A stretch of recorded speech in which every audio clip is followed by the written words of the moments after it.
So malawak na.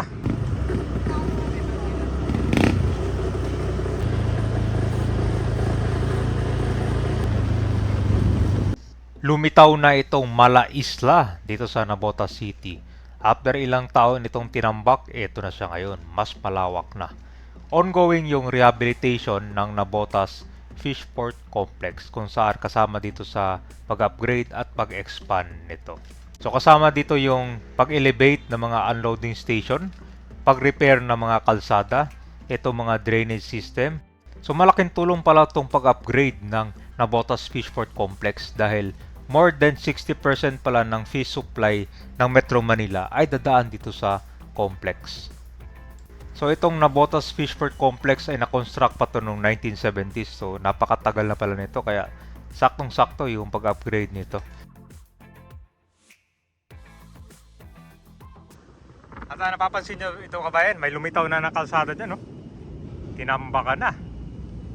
Tapos dito naman sa Navotas Fishport, itong pagtambak dito, matagal na yan. Dito kasi sa Navotas Fishport, nagkaroon ito ng rehabilitation and expansion para mas ma-improve itong number 1 fishing complex dito sa Philippines. Alam nyo ba na more than 50% ng mga isda sa Metro Manila ay galing dito sa Navotas Fishport. Kaya naman malaking tulong tong pag-upgrade nila. So malawak na. Yung mga babaan ng mga isda dyan, mas marami na. Para sa nga kabayan, isla na lumitaw. Ito po yung Manila Bay. Yung mga buwibili ito ng isda, maganda ito umaga talaga. Mga 3 AM. Para fresh na fresh talaga yung mga isda, tsaka mura. Yan yung bilihan ng mga isda dito. Kinaumagahan talaga yan. So patuloy pa rin yung redevelopment dito ng Navotas Fishport.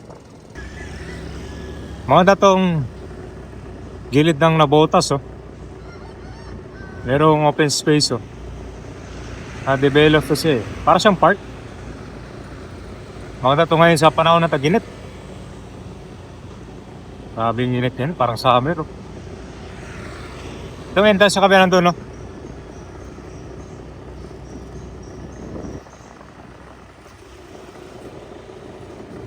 Navotas Fishport. Lagi ng pinagbago dito, no? Ayan na.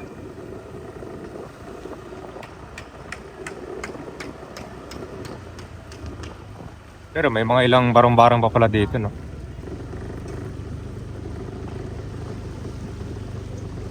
Ito yung mga pa formal settlers dito sa loob ng Fishport. Ayos, may gas station. Ganda na guys, ang ganda, no?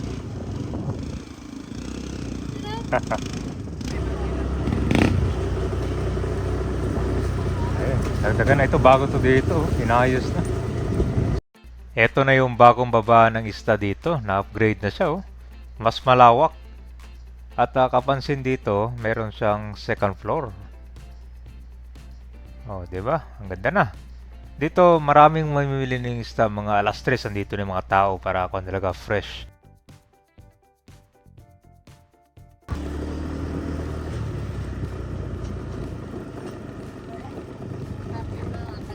Ito yung planta.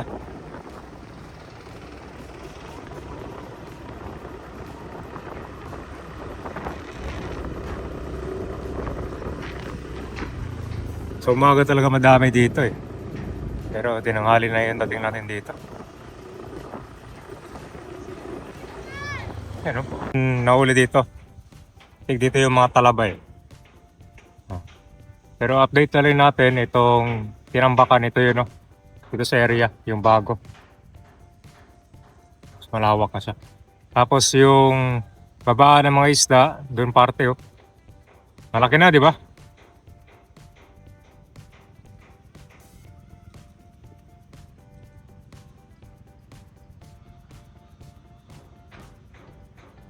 Kung gusto mo ng fresh na isda talaga, dito ka mag-aapang. Para especially mga umaga yan eh. Ngayon kadami.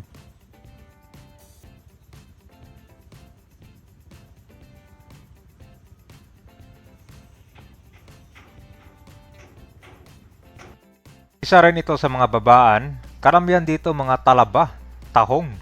Dito yan pinipilahan. Usually mga umaga. Marami din yan dito. So yun po yung update natin dito sa Navotas Fishport. Malaki na yung pagbabago. Mas nag-improve yung unloading ng mga isda. Although marami pa palang mga SF dito, no? Ito mga kabayan dyan, no?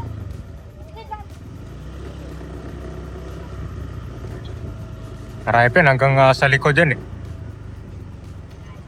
So dito maraming mga kanyan, padjak. Para pag maraming yung biling isda, dito kayo sasakay. Pero overall, malaki na yung progress dito, no? Yung bagong station doon. Ito naman yung sa kabilang side. I think meron pa dito, eh. Ito, pa-exit na to.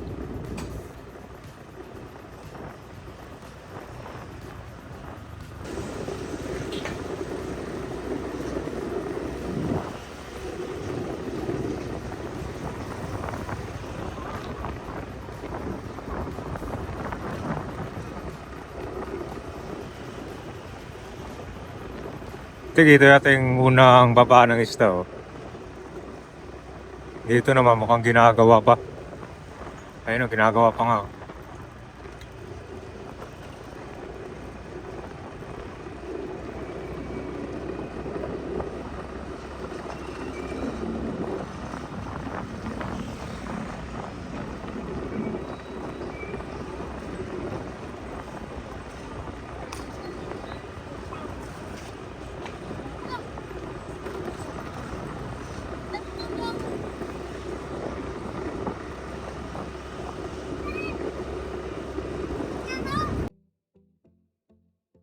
So yun po yung update natin dito sa Navotas Fishport Complex at patuloy pa yung pag-undergo rehabilitation yan. So yung nakita natin yung elevation of unloading station, grabe, ang ganda na, no?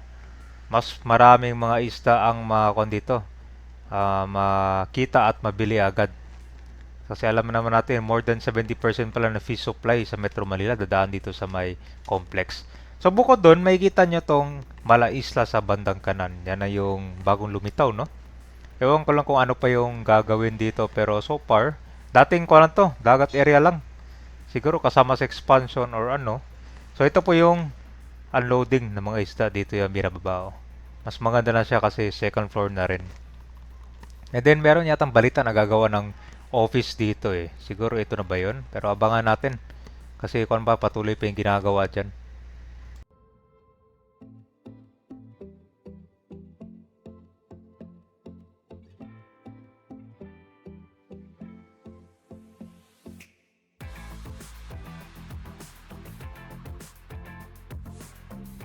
Yung sa dulo, maganda gawing pasyalan to dyan, no? Yung parang esplanade, no? Kasi makikita mo yung view ng Manila Bay talaga.